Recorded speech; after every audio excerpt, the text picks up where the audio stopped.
What does it truly take to rise from nothing and become one of the most feared figures in the criminal underworld? In the early 1900s in Palermo, Sicily, Carlo Gambino was born. His life of crime began young, spanning many decades. In 1921, Gambino immigrated to the United States, a land ripe with opportunities for his ambitions. His initial involvement in crime was a strategic choice rather than a circumstantial necessity. Gambino carefully climbed the mob ranks, showcasing his strategic mind and ruthless nature. By the 1950s, he had ascended to the power echelons, prepared to make a profound and lasting impact on organized crime.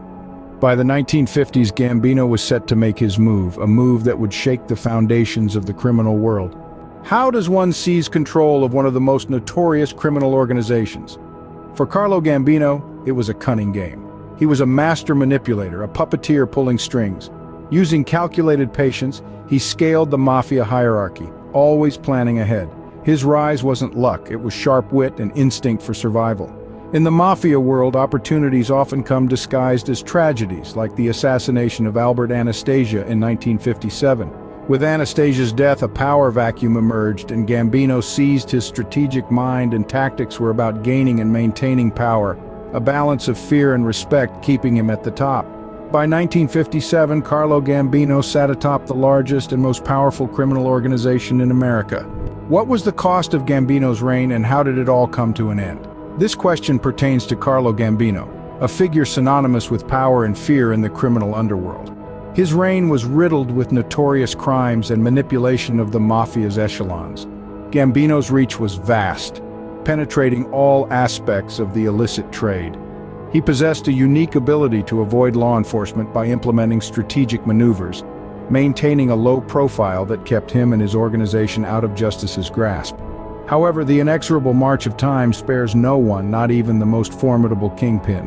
In 1976, Gambino succumbed to his end, not through violence or imprisonment, but in the tranquility of his home. His death from natural causes was a peculiarity among mafia bosses. Carlo Gambino's reign ended not with a bang, but with a whisper. What mark did Carlo Gambino leave on the mafia world, and who carried on his legacy? Carlo Gambino, a name that still reverberates through the mafia world. His influence was so significant, his strategies remain a guide for global crime syndicates today.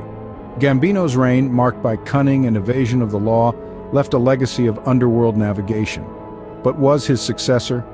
Upon Gambino's death in 1976, Paul Castellano took over. Castellano, despite controversy, fortified the Gambino family's power, demonstrating the resilience cultivated by the underworld, a realm of shadows, empires, secrets, and the rise and fall of witnessed few individuals like Carlo Gambino. His name cast a vast shadow, a testament to his groundwork. A man rising from obscurity to become a kingpin, Carlo Gambino's legacy resonates in the underworld today.